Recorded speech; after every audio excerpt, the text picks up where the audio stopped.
Hello and welcome to another Teach Tuesday video.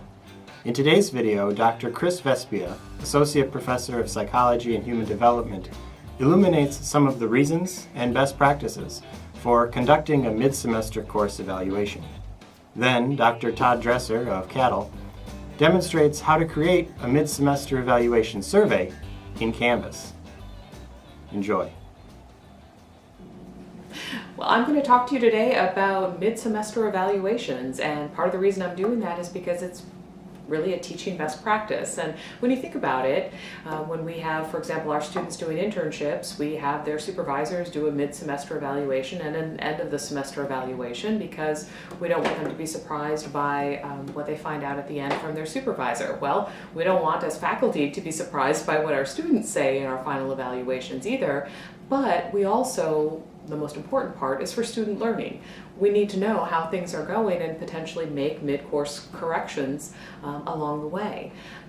We can also check in with our students about very specific things. Maybe we're trying a new textbook in a given semester. Maybe we're trying new group activities. We can find out how they're going. Another reason we do mid-semester evaluations is that it can help us start a conversation with our students to help them understand that, at least as many of us think about education, that it is a conversation, that it shouldn't be about a professor standing in front of a class talking at students, but in fact that we're engaged in a dialogue. And one way to start that dialogue is to ask them how things are going. When we give a mid-semester evaluation to our class, we are communicating to our students that we care about them, that we care about their perceptions of what's going on, but more important than that, that we care about their learning and we care about how things are going. In terms of good questions to ask in a mid-semester evaluation or formats to use, I think it really depends on what you are most interested in getting in terms of information and also the kind of data you're most accustomed to using. So some people, they like a straight essay question, hand write out the answers kind of a thing, and a real easy sort of course evaluation that you can do is 3 simple questions. You can ask students these 3 things. What is going well in class that you would like to see us continue? What is not going as well for you in class that you would like to see us do less? And what would you like to see us do more in class? And in all cases, you can ask them to, please explain, describe, okay? That can be a very easy sort of course evaluation to do. Alternatively, if you don't like the essay questions, you can actually create some multiple choice type questions. You can include some rating scale type of questions where you ask people questions, for example, on a strongly disagree to strongly agree scale. One hint I would give you if you're going to use those sorts of Likert scale questions is that you might not want to give students a midpoint to hide at. So if you give them a neutral sort of option, they may stay there. You may get a lot of those. Another thing to think about in terms of format and type of question is if you're going to ask qualitative type items or essay type items, you want to make sure that it's an open-ended question so that you're not asking things like, should we keep doing in-class activities? No, but rather ask things like, what is your reaction to in-class activities? So that they have to generate some response to that. Avoid yes/no questions, avoid questions where they really can just say good, bad, one-word type answers.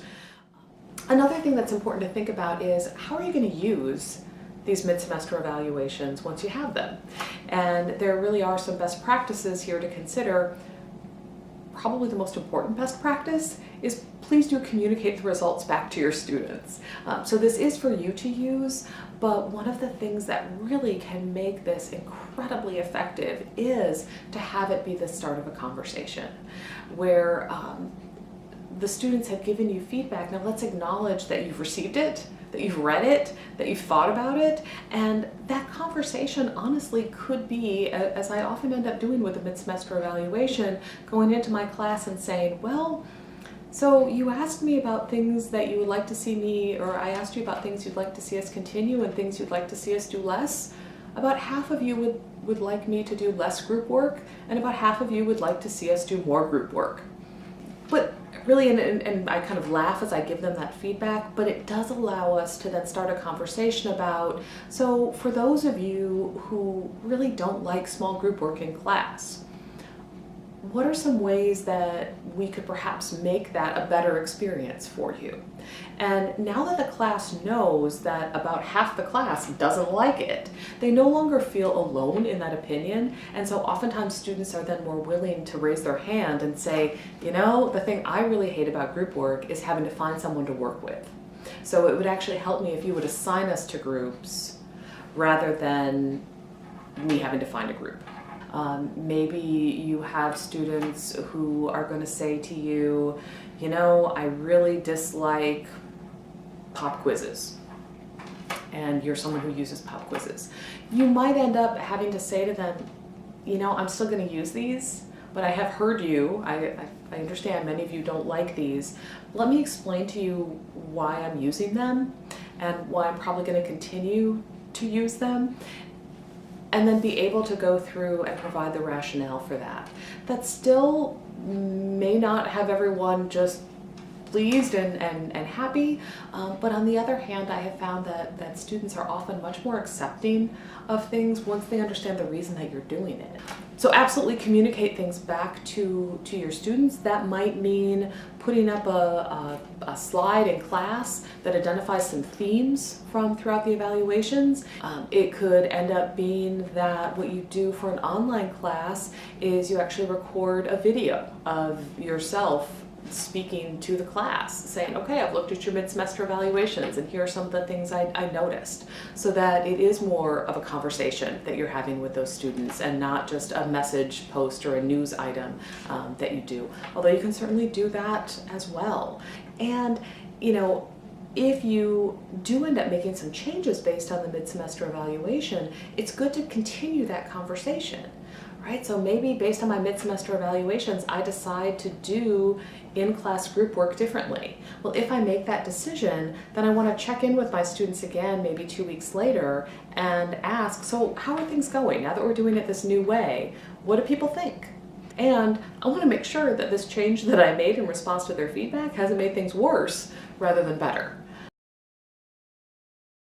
You can use different sorts of online formats, and I think there's going to be a piece of this where Todd Dresser will actually talk with you a little bit about how you can make this happen in Canvas. Also keep in mind that the kinds of questions you ask may vary based on the format of your class. So when I'm teaching an online class, I will quite often ask about students' reactions to the amount of instructor content that they're having. And is it too much? Is it not enough? Is it about right? Or I will ask about how group discussions, online discussions are going, and have some specific questions about that. Those are not questions that I'm typically asking in my in-person classes.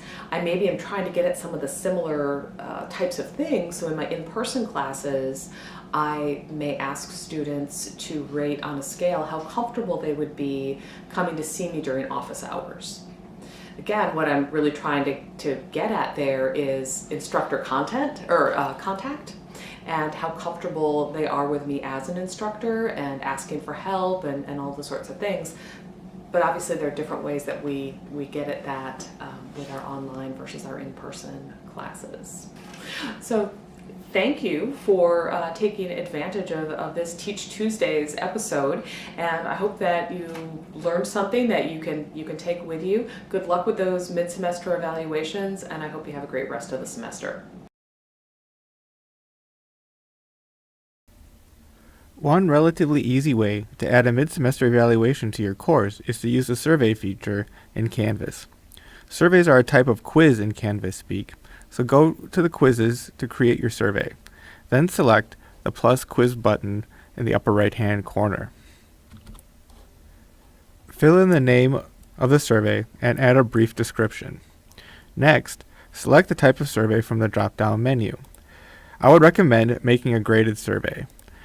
This sounds counterintuitive, but having a survey graded means that it will show up in the student's to-do list as well as in the syllabus tab.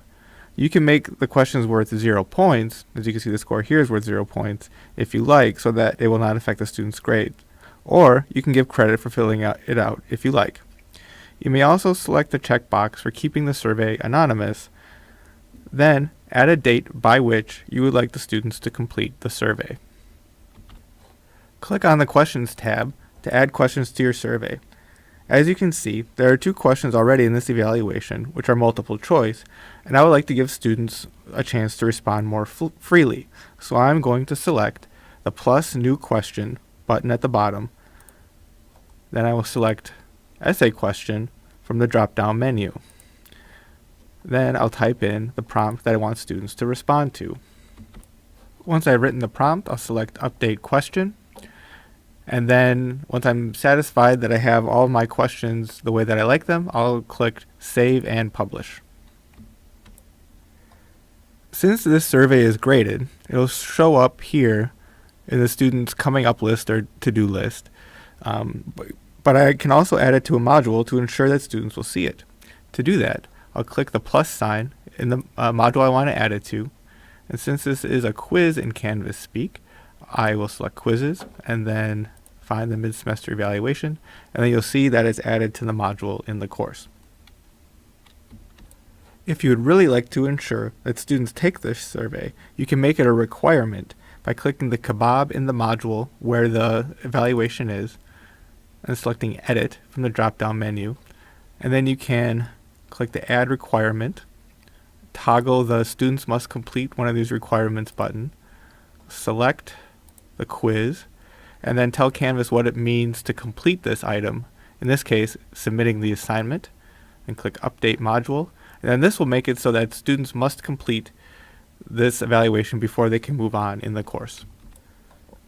To see how the evaluation appears to your students, select Student View on the right of the home page and take the survey.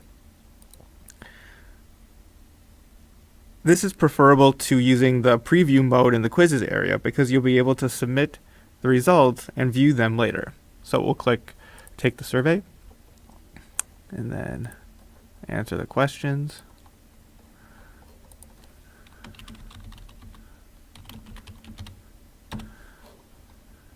And then submit the quiz. This is how it will appear to the students. To view the results, leave Student View and then select Show Survey Results from the drop-down menu in the quiz editing area. You'll be able to do this as well once students are really taking the quiz, but this is just to show what the test student view was like. So we'll select Student 1, and then you'll see the results, and this will appear exactly how it would if students actually answered the survey. So, in conclusion, this is a relatively easy way to add mid-semester evaluation to your course so that you can get usable feedback from your students and make any necessary course corrections in the journey of your semester. I hope you found what Kris and Todd had to say helpful and identified something that you could use in your teaching. In addition to this, we have a few resources available. First is University of Texas at Austin's Faculty Innovation Center Mid-Semester Feedback page. It's a good distillation of the process of creating and using such a survey. Next, the CATL Library has a copy of 13 Strategies to Measure College Teaching. It's written by Dr. Ronald A. Berk and takes a deeper look into assessing one's teaching. Finally, we always encourage instructors to request a consultation with a member of the CATL team, and I'd like to thank you for watching, and we'll see you next time.